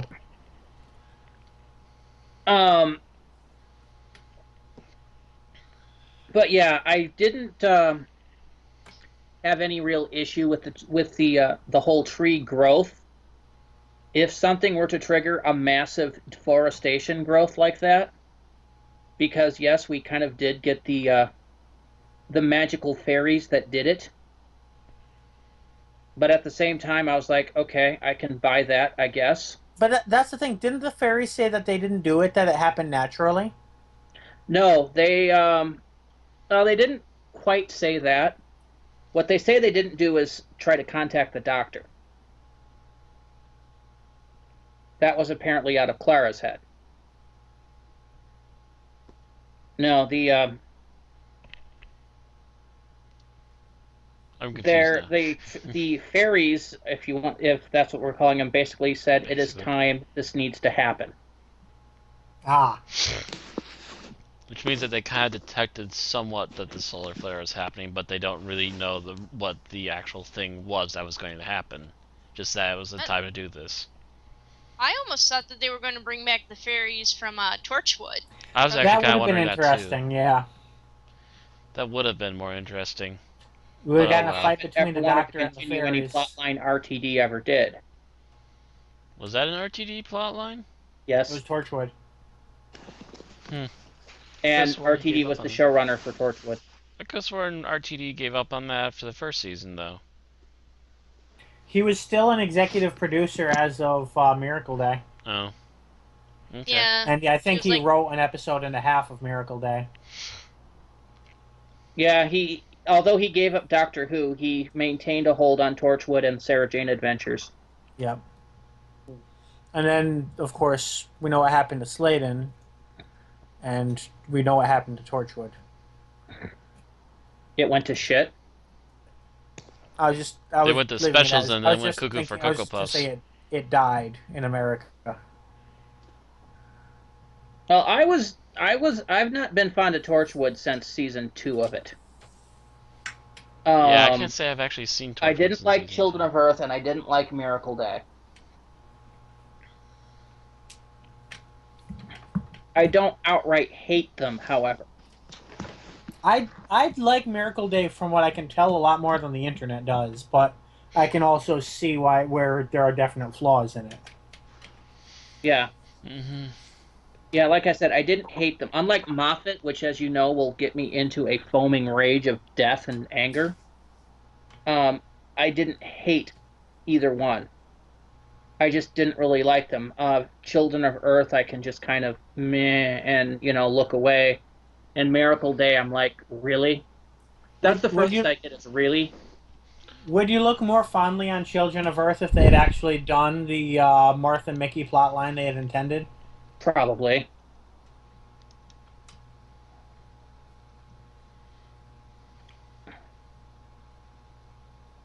Especially since they argued on keeping that plotline in the finale. Right. That picture apparently doesn't exist anymore. Let's get back to this episode. Other than the issues I've talked about, I like the dialogue. I like the cinematography. Yeah. Yeah. I will say that there are a couple of weak effects actually in this one. Yeah, where they knock over. There's the statue. Yeah. Yeah. The statue actually, it looks like the camera is pulling away from the statue or something. It's just weird. A really awkward angle, and it also looked really fake in a lot of places. You could tell it was not actually there. It looked like it was not properly shaded. I mean, I've seen stop motion that looked more realistic. Also, I couldn't stop myself from giggling when I saw the wolf eye gifs in the bushes. Yes, supposedly stalking the girl. Those really bothered me. I could see through those because I've seen that gif before like a dozen times. It's just like I must have missed that. It was right. The wolf eyes that you see in the bushes when you first hear the wolves howling and stuff. Mm. Yeah, I must have missed that they visual. Basically, it set up green screen in the bushes, and then pasted a glowing eye gif. Okay, that explains. I've seen people. I'm trying to remember where. Oh, I think it was on a WordPress blog in the comments bitching about the wolf eyes, and I was sitting there like, didn't do anything with wolf eyes. They shined a flashlight in the tiger's eyes. No. Thinking There I was didn't wolf eye. respond, If you're watching the sequence with the little Hmm. girl, you'll see that in the bushes behind her are very obvious wolf eyes in the bushes, and they look like a very popular wolf eye image made semi-transparent with the eyes very, very, very easy to see. That's another reason why I meant to watch the episode a second time, was to catch any visuals I missed the first time. And it That looks is why I watched the drop episode dead a second ridiculous. time. I've seen better effects in a YouTube video. Ouch. I am laying it down as I see it, and I'm a person that excuse makes is running out, YouTube considering that there have videos. been some pretty good video effects on some YouTube videos. Yeah, I wasn't talking about the special effects when I said cinematography. But no, when you're talking cinematography, you're talking camera work and stuff. Yeah, Yeah. the camera work is great, but I was talking special effects, and yeah, the Even statue a was few bad, of the and other the effects wolf in eyes were this episode terrible. were pretty good. The lighting effects in particular. Oh yeah, the Yeah. lighting in the forest was pretty good. Yeah. They did a good job with the lighting of really pushing through that fairy tale atmosphere. I know a lot of the episodes have been very gothic, so I found it noticeable that the lighting here was very different and matched the mood of the episode. Where I know even a few seasons back, they probably would have just kept the same lighting scheme that they would have for other episodes, and it would have clashed with one or two of them. Whereas here, they seem to be doing a good job of switching it up to go with the mood. Mm-hmm.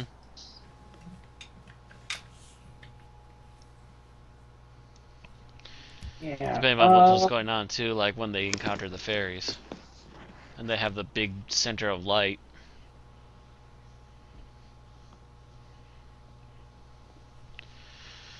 I'm trying to remember if there's any other visuals. The actual wolves on set were not bad. Also, same with the tiger. Yeah, except for you could tell that the scenes with the wolves were recorded differently from the people reacting to the wolves. Same I with the noticed tiger, that. actually, too. Matter of fact, half Which the is tiger true, but I shots mean didn't look- that's fair enough, because I probably wouldn't want to film that with loose wolves and tigers either. So Yeah, Wolves, if they're domesticated enough, aren't much if of a they're threat. trained wolves, it would have been okay. And same with the True. tiger. Although the tiger, I still would have at least kept distance away from other people. But it looked very uninterested in what it was supposed to be doing there. It could have been that they were filming with kids and did not want to take a risk. True. Yeah. Kids are the perfect snack. Especially since, one, the plot involves screaming, and two, yeah, you get a bunch of kids screaming, you don't know even what a trained animal is going to do sometimes. Well, that, versus also, versus a trained stuntman. If you're using a trained stuntman or trained stuntmen in those scenes, it's a liable risk if Right. the animal freaks out. They have insurance to cover that. Not to mention they would most likely have padding in the right places to help If the animal with freaks any out accident. and kills a bunch of kids during filming, Yeah, that would be very bad, and we might never see a child on Doctor Who again. you might never see Which- Doctor Who again. Yeah. Doctor Who kills kids. Film at 11. Now, if a bunch of kids got converted to Cybermen, they might not complain. They already did terrible. that, though. Thing is, they could do that because that's all special effects work. Although they would still probably do Not most of that off legitimately, screen. Child stars gored by animal, however, is very bad press. Yeah. Well, that's why you recruit orphans from the street. Nobody will miss them. Oh God, Bill! Dark. I'm ashamed of you. That's terrible.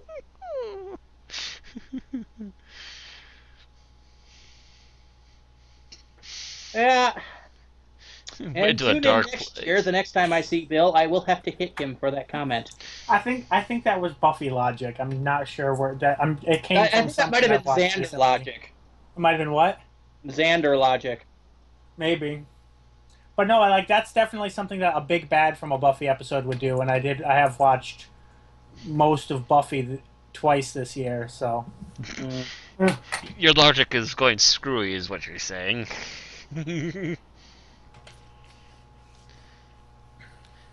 Aye. Okay, actually, here we go. Actually, no, that was also Arrow Season 2 logic.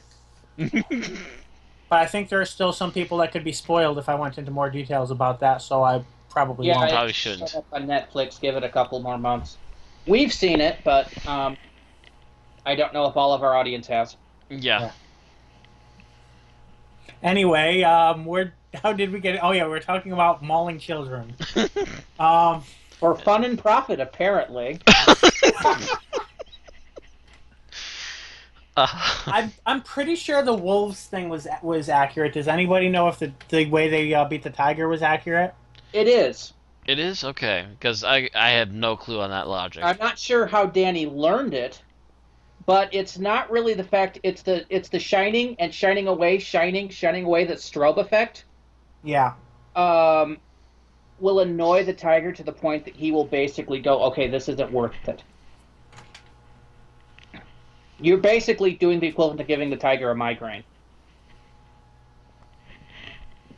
It's not. Which is funny because if it was a human, that would just make them jump forward and kill.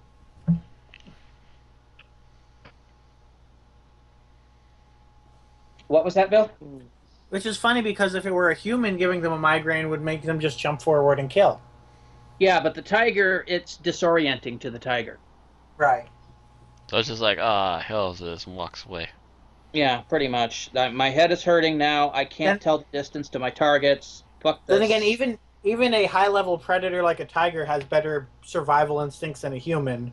Generally being disoriented will make a human attack, but a tiger is smart enough to know that attacking when you're disoriented might get you a gazelle kick to the temple. The difference is if that tiger was particularly hungry, like starving, he probably would have attacked anyway. But these were well-fed zoo tigers. Yeah, these are well-fed animals, so they're probably not that hungry. They're just acting out on instinct. Mm-hmm. Which is why the wolves probably ran from the tiger. It didn't anymore. Although I do find it curious that the wolves were there perfectly fine, as though there was no tiger, and then when the tiger showed up, they immediately ran. You'd think when the tiger even started to get close, they would have started to react a little bit to it. Actually, yeah, come to think of it, I would have thought... They bolted away. Yes, but I would have thought they would have packed together to look at the tiger and go, what do you think you're doing here? Like, it was like an on-off switch versus, oh, the tiger's getting closer, we get more and more skittish until finally it's time to run type of deal. Depends on if the tiger had kept itself hiding its scent, essentially. And then the wolf smelled the tiger and went, oh shit, gotcha. That's a bigger predator than us. Still, 3-on-1. But that's a big son of a bitch. That's what we should have done. We should have done a Shere Khan clip for the opening.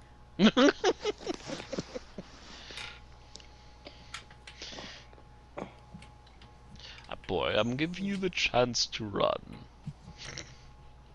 I'm not running. Everyone runs from Shere Khan. Yeah, too late now. I still say the Lorax was good enough.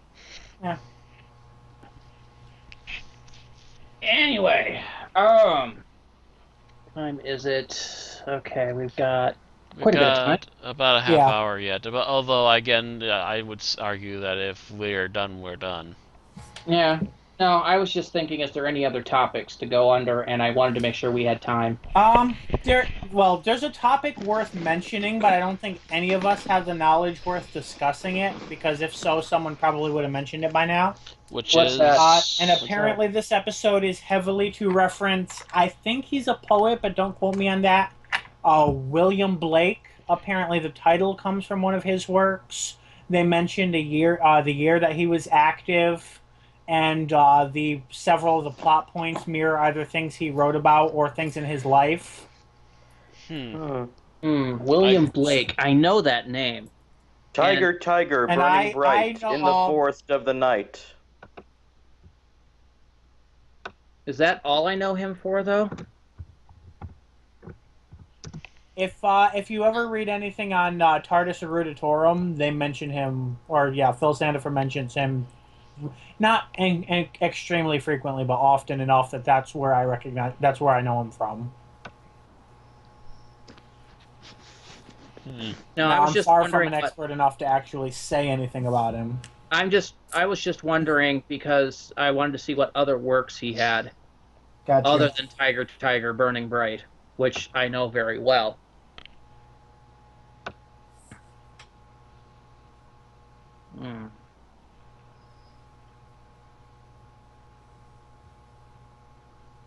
But no, I'm not that knowledgeable about William Blake's life. But apparently his whole thing was that his inspiration was that he did hear voices of some sort, or saw visions, or in some way saw something, to match along with Mabe. So it's considered that she is an allusion to him. But again, that's all secondhand, so I can't really all go into any secondhand details. And possibly a bit of a stretch. I remember reading or learning about him in literature class, but I don't remember exactly what. We had to compare different verses of different writers to each other and see who was who. It was kind of a blind match on the verses. Yeah, in literature class, I spent most of my time working with Edgar Allan Poe, so I do remember a little bit about Blake, but not a lot. I don't think I actually had a quote-unquote literature class, but I had reading classes, but...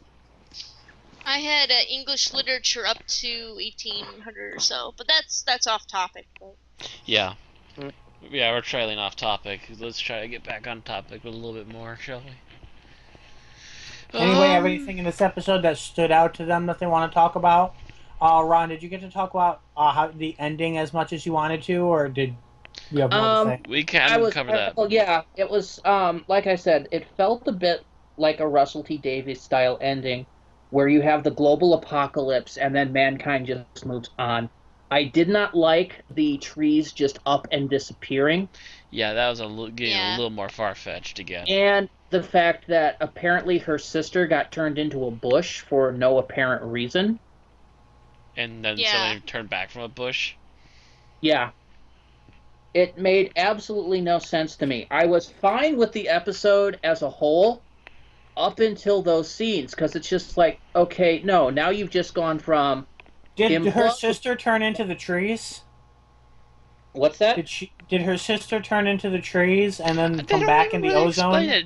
All we know is that we suddenly see her eyes, much like we saw the wolf's eyes in the bush, and then all of a sudden she's just there. The bush dissolves and there's her sister. There's not a single decent explanation as to what the hell was up with that. Yeah, and no explanation as to why. It did not make sense compared to the rest of the episode. It just just came out left field and smacked you across the face with no sense. Yeah, it was like they were determined to have an absolute happy ending. Despite logic. Yes, despite logic. Logic was that the little girl was having issues in hearing voices because her sister disappeared. Okay, so you had to bring the sister back like that.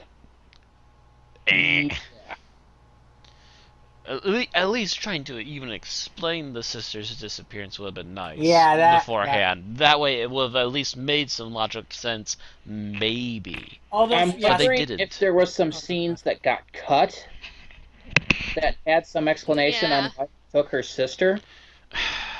It'd be nice, really but we'll probably maybe it's a fairy projection of her sister. That makes even less sense. See, this is when I kind of wish that they had brought back the fairies from Torchwood. Well, it would have made more sense. The child kidnapping fairies? Yeah. Yeah. It would have made more sense. Like, yeah. Because then, okay, they just randomly left off someone that they kidnapped before, they don't need her anymore.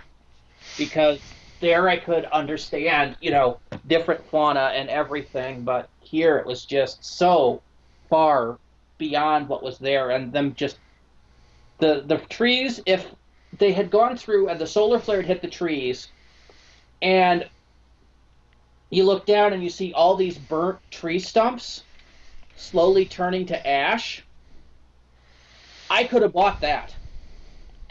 That would have actually been poignant. Yeah, it would have made sense. But instead, they just glow and disappear like they were just magic trees. Well, they were magic trees. Half little magic trees that were actually just made of fairy dust and you know. And bullshit, and magically disappear without doing any harm except for the harm that was already done. Yeah, it just was just so hokey.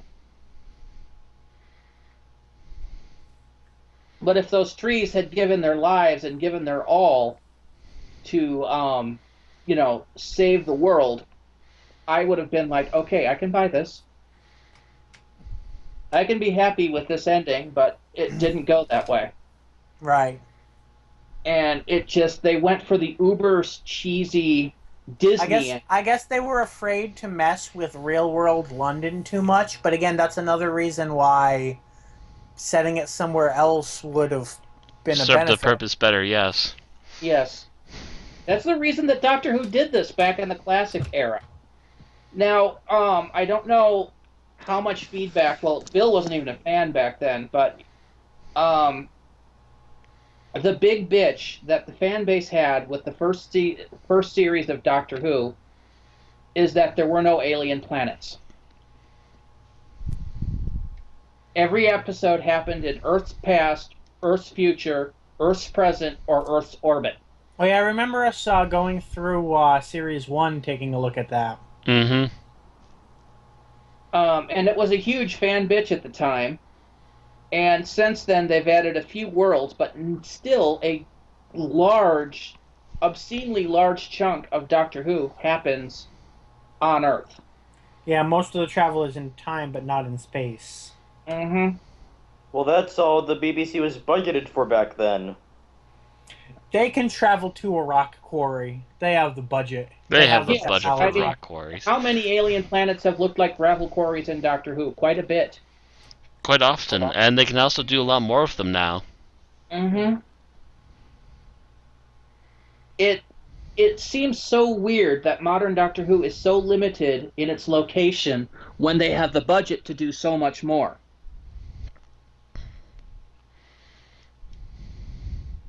I actually want to go back and see how many alien worlds have we actually had episodes on. I mean, we've done a few on New Earth. That's technically an alien world. Mm-hmm. The Planet of the Library was an alien world. I'm still thinking we can probably count the amount of alien worlds we've been to on our fingers. I think we've been closer to maybe 20 in the last, how long has it been now? 9 years? Hey, this is the end of 8 seasons. I'm assuming we're counting Satellite 5 as part of Earth. I'm even counting Mars technically as Earth because it's still our solar system. Mm-hmm. We've got new Earth. We've got. I'm still saying alternate universe to 20. Earth is probably counting as Earth. Yes. I don't think We've it's got the all the way to Impossible 20, but Planet. it's definitely over 10. Yes, we've got the Impossible Planet. makes 2. They're gonna literally sit here and count them all.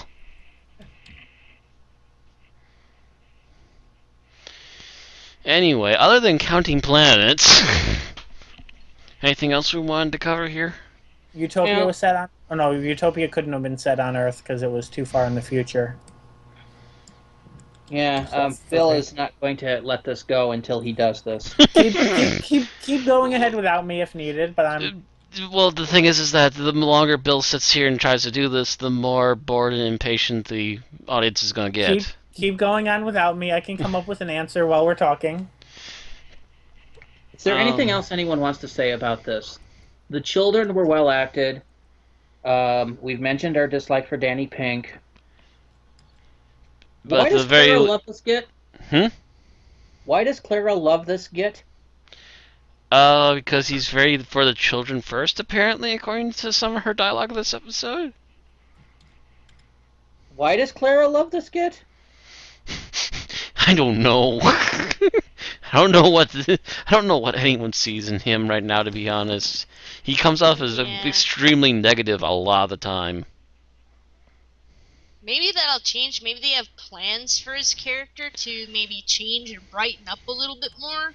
Well, they have about 2 episodes to do it. Technically 3. Maybe they're planning on doing it next season. They technically have 3 episodes to do something with him, technically with the Christmas special, but that's a little bit too late. We've heard rumors that Clara isn't even going to be in the Christmas special. So if Clara's gone, there's no reason for the Doctor to hang around Danny Pink. Yeah. And that means that if they're going to continue with Danny Pink, then they have to establish a change around within these 2 episodes.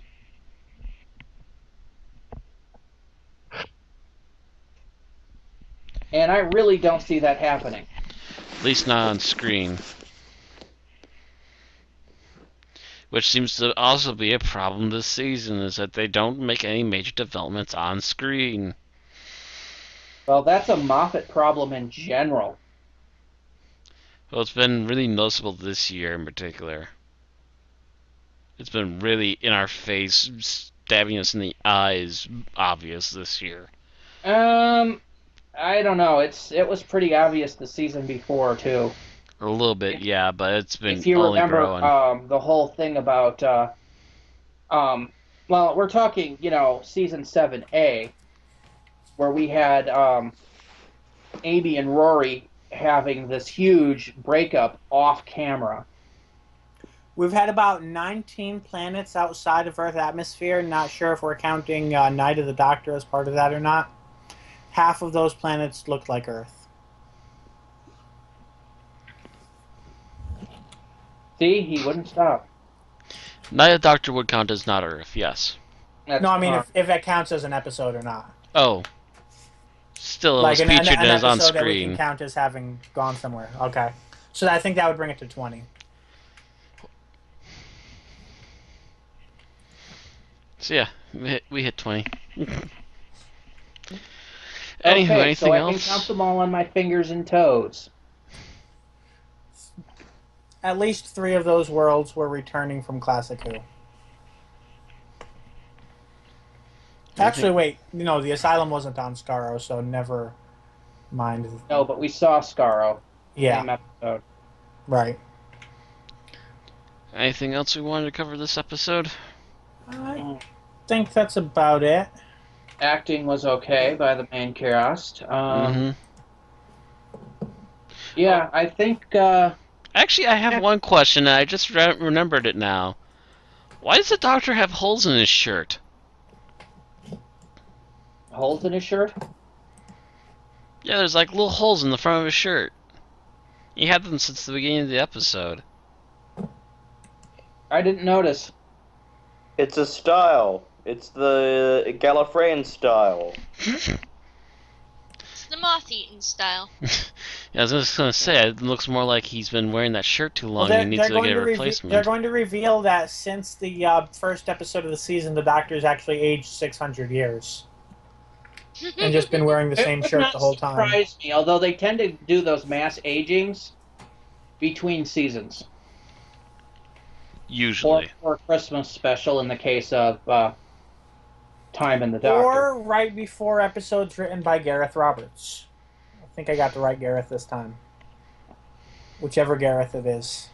Okay, yeah, here, I actually found a picture that shows the holes very prevalently. I will share this on the...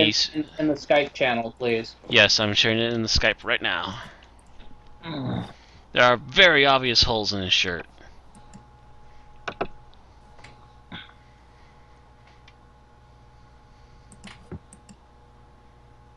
I don't know, it looks like it's just a ripped shirt. Well, the thing is that it looks like that from the first moment he's on screen.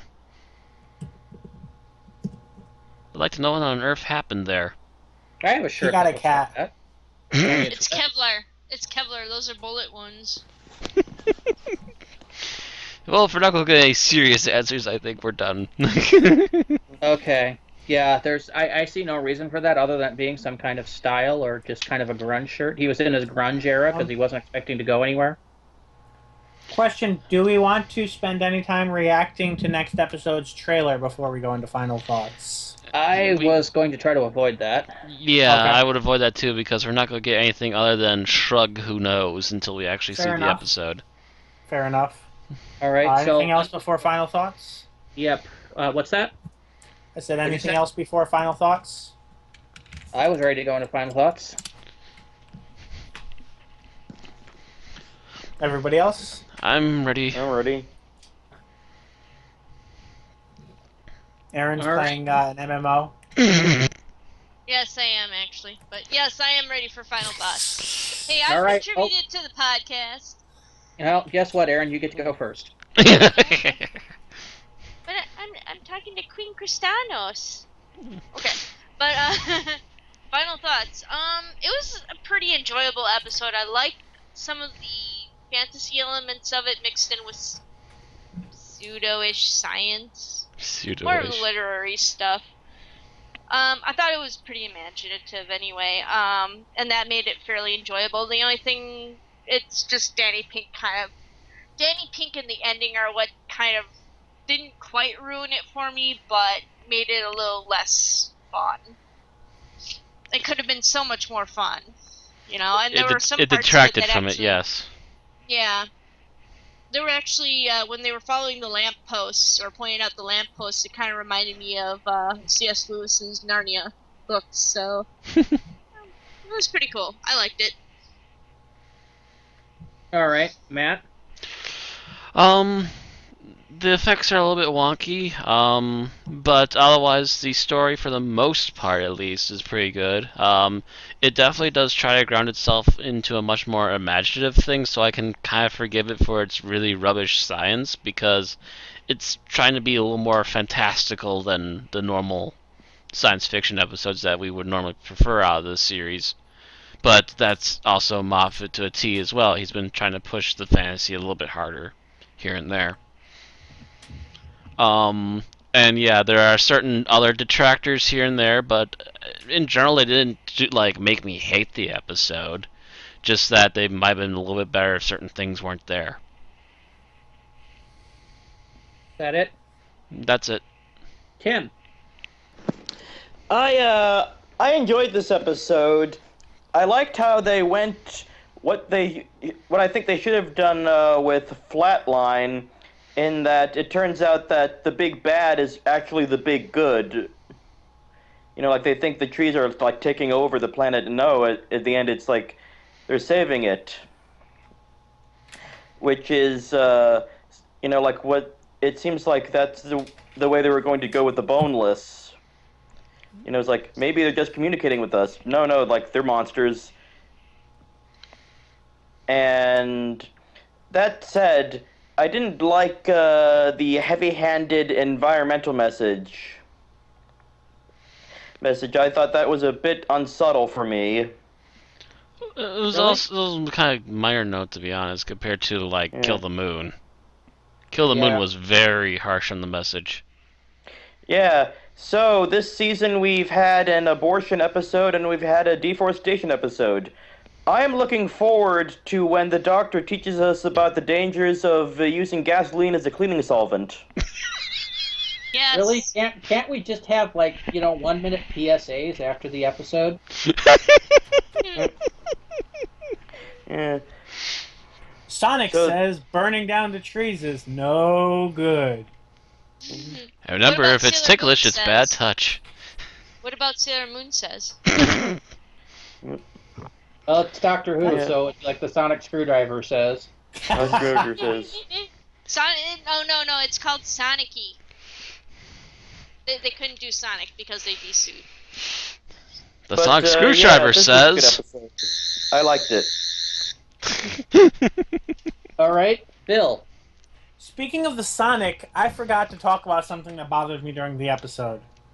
We have a sonic screwdriver that is so powerful it can influence the gravitons within a field to create an ultra-dense gravity area, but wood? Oh no moving parts. It can't do anything.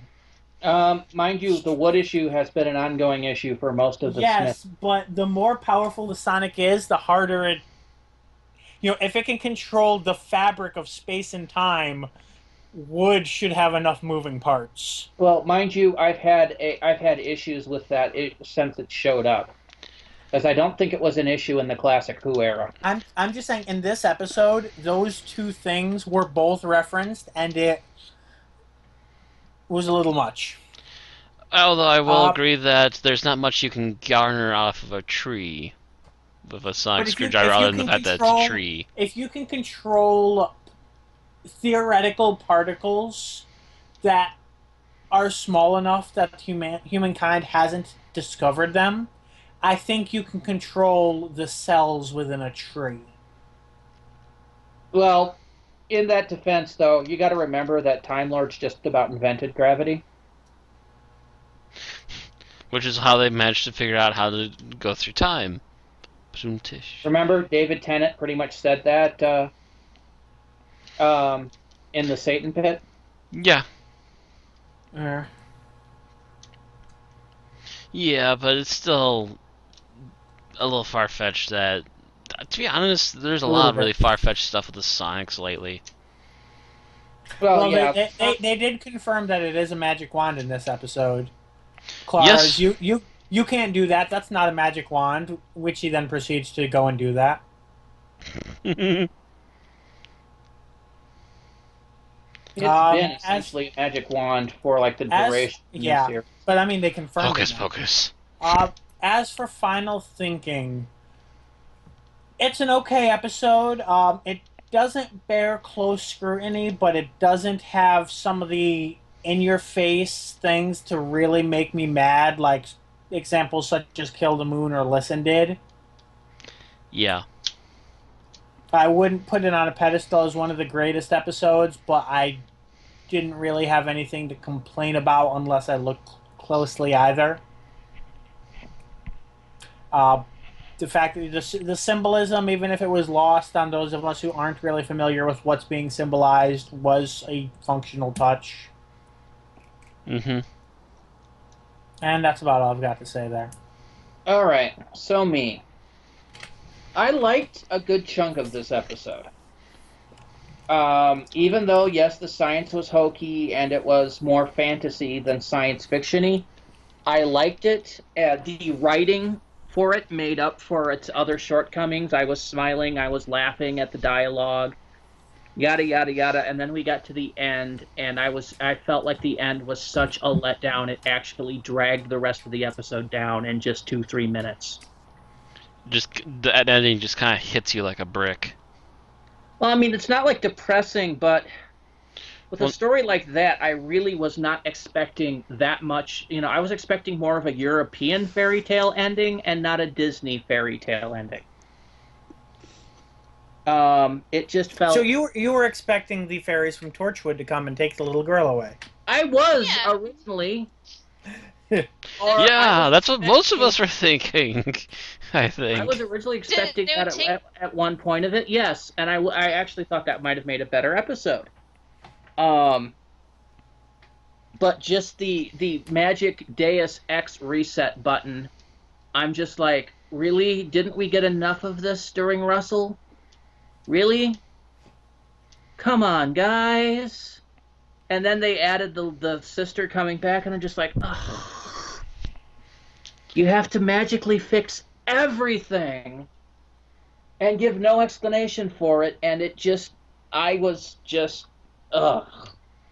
Did not like. Yeah. It took down the rest of the episode because it took the borderline hokiness of the rest of the episode and just crossed that border and kept going. It jumped a shark and hit us in the face while jumping. Yes. I mean, other than that, like I said, the writing, the acting, there were a few special effects that made it dodgy, and Danny Pink did drag down the part of the episode, but that's a dislike of his character. It's not as bad as my horrible hate for River Song, but I do... Oh, by no means, yeah. Away. It's no means a River Song right now, but I swear he is not a character that we need to focus much time on anymore if they're going to keep writing him like that. Yep. Okay, so those are my thoughts. Now we're going to go to ratings. Aaron, we're starting with you. I'm gonna go with about 3 stars. It would have done better if they had stuck with the fairies from Torchwood, even though they would have been scary. It would have been interesting to see if the Doctor had found a way of combating them, or maybe he knew all along, because we know the people from Torchwood couldn't fight them, or at least Jack Harkness warned that he couldn't fight them. So would have been interesting to see what would have happened there. So, but instead we got kind of, like Rand said, a kind of goody-goody ending. All right, Matt. This could have easily been a 4-point episode, but due to the in-your-face dumb logic of the ending, and yes, there could have been obvious improvements like dropping Danny, picking up the fairies from Torchwood. It kind of downgrades it a bit, while the rest of it's pretty darn good otherwise. So I guess 5, being relatively nice to it, is where I landed about. Okay. Tim? I'm going to give this episode 4 stars. I liked it. It was creative. It just the only thing I didn't like was the heavy-handedness of it. All right. Bill? I think I'm going with a 3.5. I debated lowering that to a 3, but ultimately I decided that the pros of the episode just slightly outweigh the cons to the point where it is, slightly above a 3.0 enjoyability up to hitting a 3.5. If we were going with smaller fractions, I might go somewhere in between, but I'll go with a 3.5. Okay. I'm actually going to be, surprise, surprise, no surprise, the low man on the board here. And I'm going to give this a 2.5. Ouch. Oh wow, dropped it a full I was star. debating between a 3 for a 3.5 before we started until Aaron reminded me of my dislike for Danny Pink in this episode. And that kind of dropped it a whole point because he was in it so much. Yeah. And he is really kind of, like I said, he's an anti-companion. He almost dominates it. Yeah, he does. Actually, and, yeah, you're kind of around that. Still, I'll stick with my gun on 3.5. Yeah, it's what dropped me from a 3.5, Matt, is that he's such an anti-companion that it's just... If we would have got rid of him, it probably would have been a 4, and if we made a few more improvements, it probably could have pushed for a 4.5 very if this easily. had taken place on an alternate planet where Danny Pink was not going to go to because he never leaves the city, yeah, this actually probably might have actually gone up to a 4. But between the overly saccharine ending, the plausibility of it being on Earth, and Danny Pink, yeah, it's 2.5 for me. So that gives us an average rating of 3.3 for the episode. Yay for semi-even numbers. Woo. Did you put that into the spreadsheet for this, Bill? I did. Yeah. Okay. Can you post that into the Skype? By the way, you don't need to post it, or post it to me. Okay. So that's it then? Yeah, that should be it. Next week we will cover the first part of the finale for this season, which is written by Stephen Moffat. I am preparing the headgear. Dark Water, which every time I hear that, I start thinking of the cartoon from the 80s or 90s. Nice. The Pirates of the Dark Water. Yes! Yes. Oh, if only Dang, this I did episode get would be my that average epic. Back down to a flat 3. Darn it. All right, so yeah, next week we'll be discussing Dark Water, and the last 2 are both Moffat episodes. I will remind the viewers that the Moffat episodes we have seen thus far have rated among our lowest episodes this season. Which is why I'm preparing the headgear. And there's 'Cause this quite is a a bit crash. of various plot threads that need to be wrapped up if this is going to be a functional season finale. Mm-hmm. preparing headgear for Moffat writing. They are touting this as the series finale part 1, so you can expect that Darkwater and Death in Heaven are going to be very closely knit. The same story. Mm-hmm. Yeah. So yes, prepare the headgear and also prepare the eye protection. Knowing Moffat last year, I wouldn't be surprised if the Christmas special is part 3 of the same story. Possibly, depending on if Jenna Coleman is coming back for the Christmas special. Her interviews seems to indicate not, but this could also have been deliberate misdirection. Could have been, yes. I guess that's it for now. Yep. Like I said, we'll see everybody next week with Dark Water. Yep. Wavy, wavy. Good night, everybody. Night.